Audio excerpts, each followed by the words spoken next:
কিছু কিছু বিবাহিত মেয়েরা আছে না, যারা 19-20 হলে হাজব্যান্ড কিছু বলে ওঠে, তুমি আমাকে এই কথা বলতে পারলা, আমাকে এটা বললা, কিংবা কোনো কারণে যদি হাতাহাতি মারামারি হয় বা একটু মারলো, আমারে মারতে পারলা, তোমার এত বড় সাহস। তো তাদের উদ্দেশ্যে বলতেছি, যদি সংসার করার ইচ্ছা থাকে কিংবা আপনি যদি বিবাহিত হন, তো প্রথমে বিয়ের প্রথম শর্ত আমি বলবো যে আমি মানে আপনার যে আপনি, সেই কথাটাই ভুলে যাবেন ফার্স্টে। আপনি মনে করবেন যে আমি বিয়ে করছি মানে আমার কোনো স্বাধীনতা নেই, আমি বিয়ে করছি মানে আমি আজ থেকে চাকরানি, আমি আজকে থেকে বুয়া, আমি আজকে থেকে সুইপার, আমি আজকে থেকে বান্দি, আমি আজকে থেকে নর্তকী। অ্যাট লাস্ট আমি বলবো যে আপনি নিজেকে মনে করবেন যে আমি কৃতদাস, তবেই আপনি স্বামীর সোহাগা হয়ে সংসার করতে পারবেন।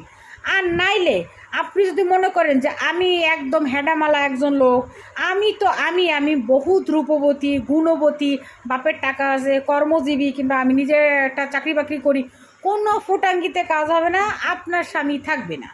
কথা বলছেন? কারণ ছেলেরা বেলা শেষে এটাই পছন্দ করে যে তার বউ তার সামনে সব রকম উপায়ে নতজানু হয়েই থাকবে। সে নিজেকে বুঝাবে যে হ্যাঁ আমি খুব ভালো, আমি সংসারে কাজ করি, ছেলে মেয়ের গুড় খাতা মুতের খাতা দুই, আমি মোট কথা তোমার কৃতদাস, আমি দাসী আর তোমার ভালোবাসার অভাগী। এই কথাটা যদি মনে রাখতে পারেন, তাহলেই আপনি কী হবেন, স্বামীর সোহাগী।